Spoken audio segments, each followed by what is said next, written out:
Bem, pessoal, bom dia. Eu fiquei de enviar para vocês um vídeo falando sobre a equação geral do plano.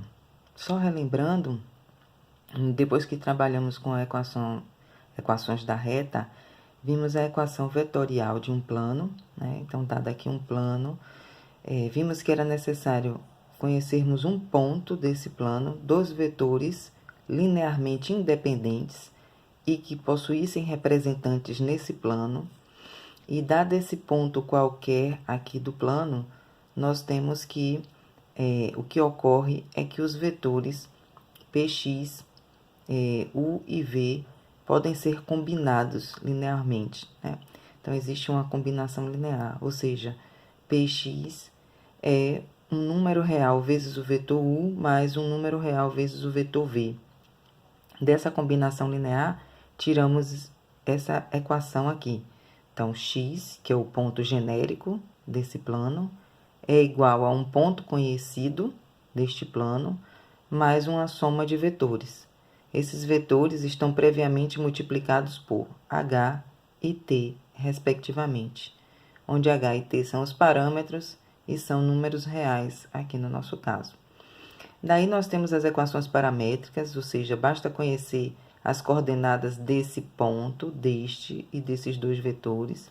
Então, aqui eu estou considerando o x como tendo coordenadas x, y, z, né? A partir de um determinado sistema de coordenadas no espaço. Meu ponto P tem coordenadas x0, y0, z0. E meus vetores u e v têm coordenadas ABC e MNP, respectivamente.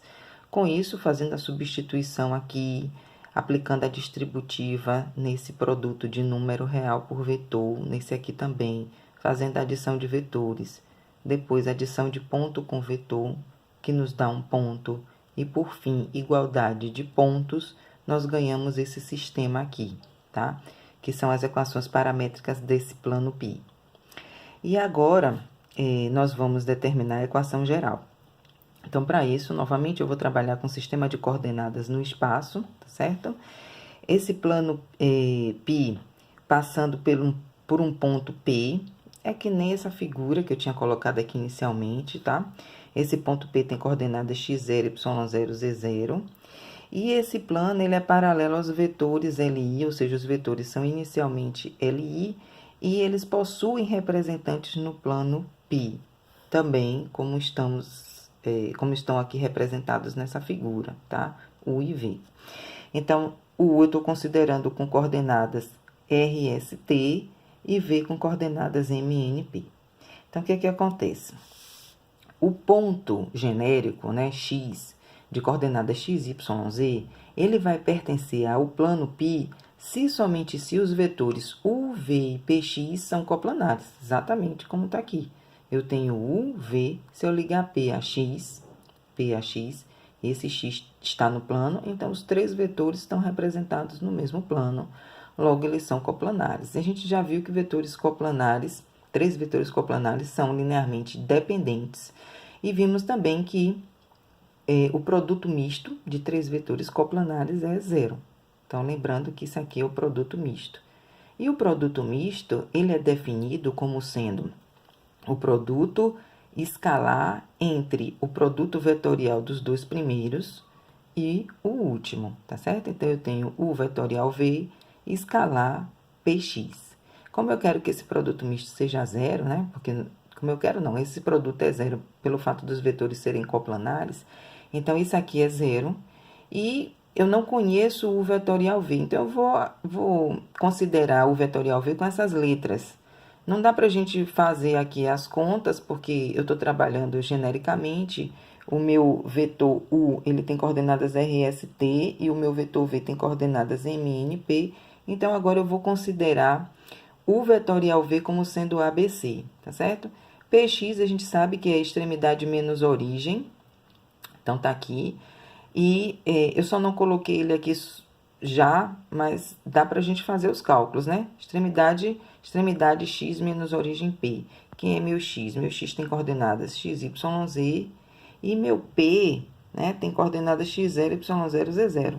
Então, o vetor px vai ter coordenadas x menos x0, y menos y0 e z menos z0.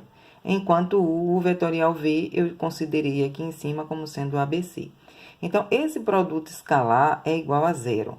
Lembrando, a expressão cartesiana do produto escalar é a soma dos produtos das coordenadas de mesma posição.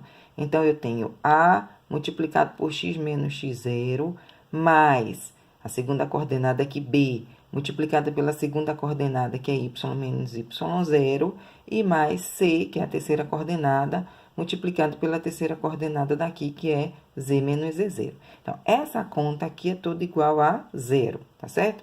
Daqui para baixo, o que foi que eu fiz? Eu apliquei a distributiva e coloquei aqui, puxei para frente todas as parcelas que continham as variáveis x, y e z. Então, aqui na frente eu tenho ax mais by mais cz.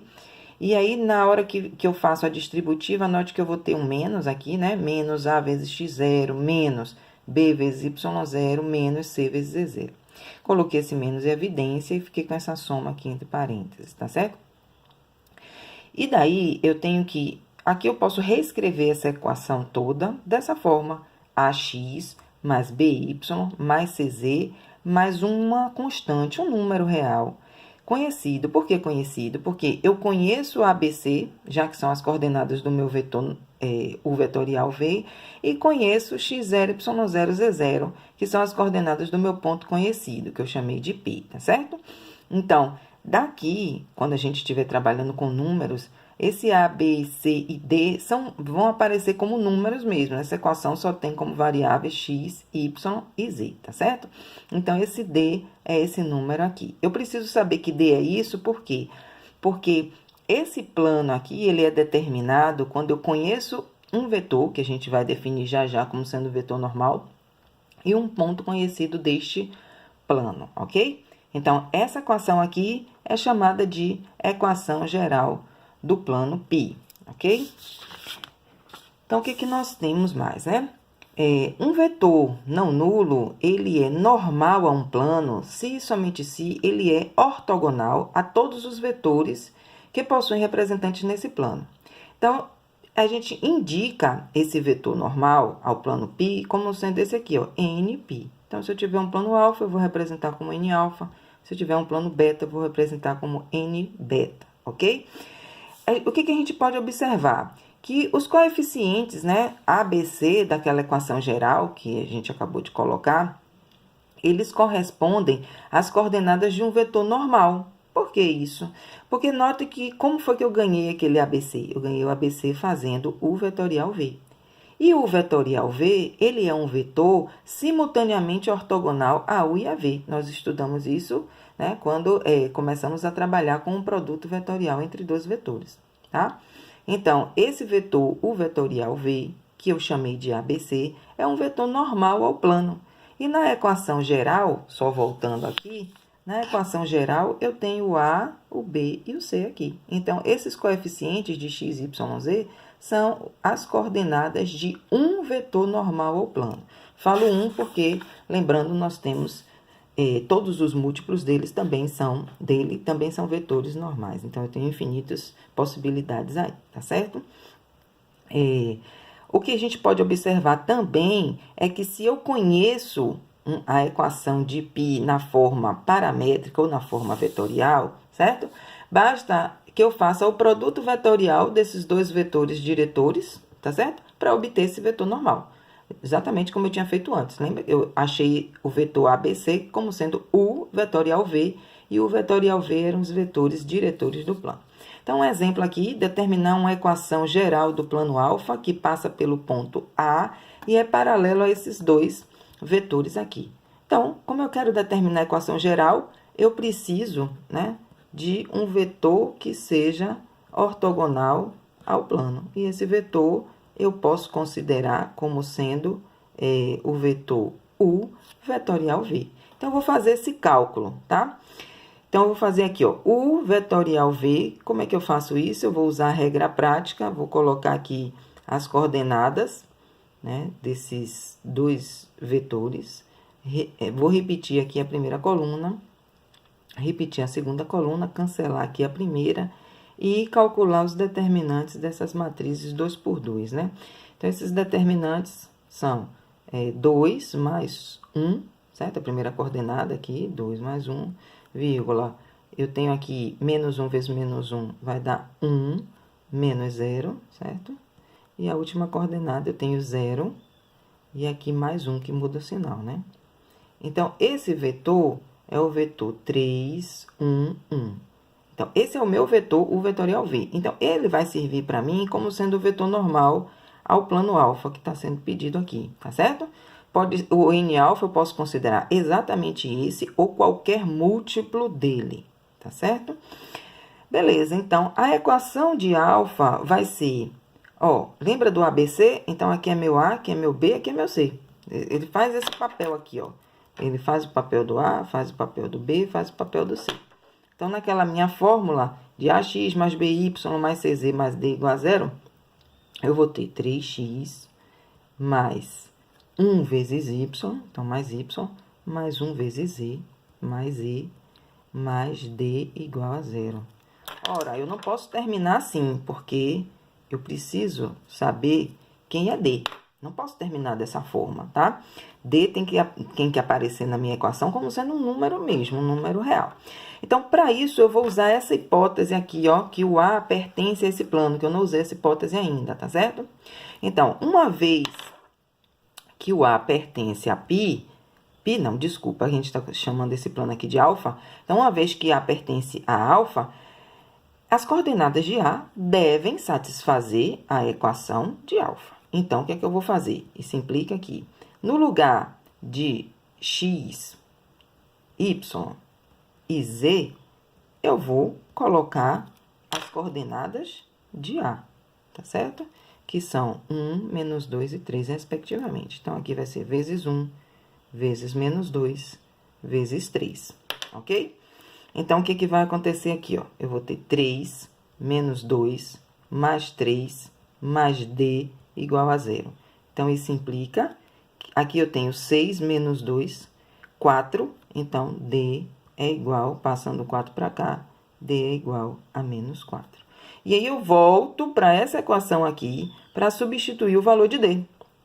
Então, finalmente, a nossa resposta, né, porque foi pedida a equação geral de alfa, a nossa resposta é essa aqui, 3x mais y mais z, e aí no lugar de d, eu vou pôr o menos 4. Menos 4 igual a 0. Esta é a equação geral procurada. Note que, se você usar o N alfa como sendo um múltiplo, né, desse vetor, o vetorial V, isso aqui vai mudar. Vocês vão obter uma equação diferente dessa.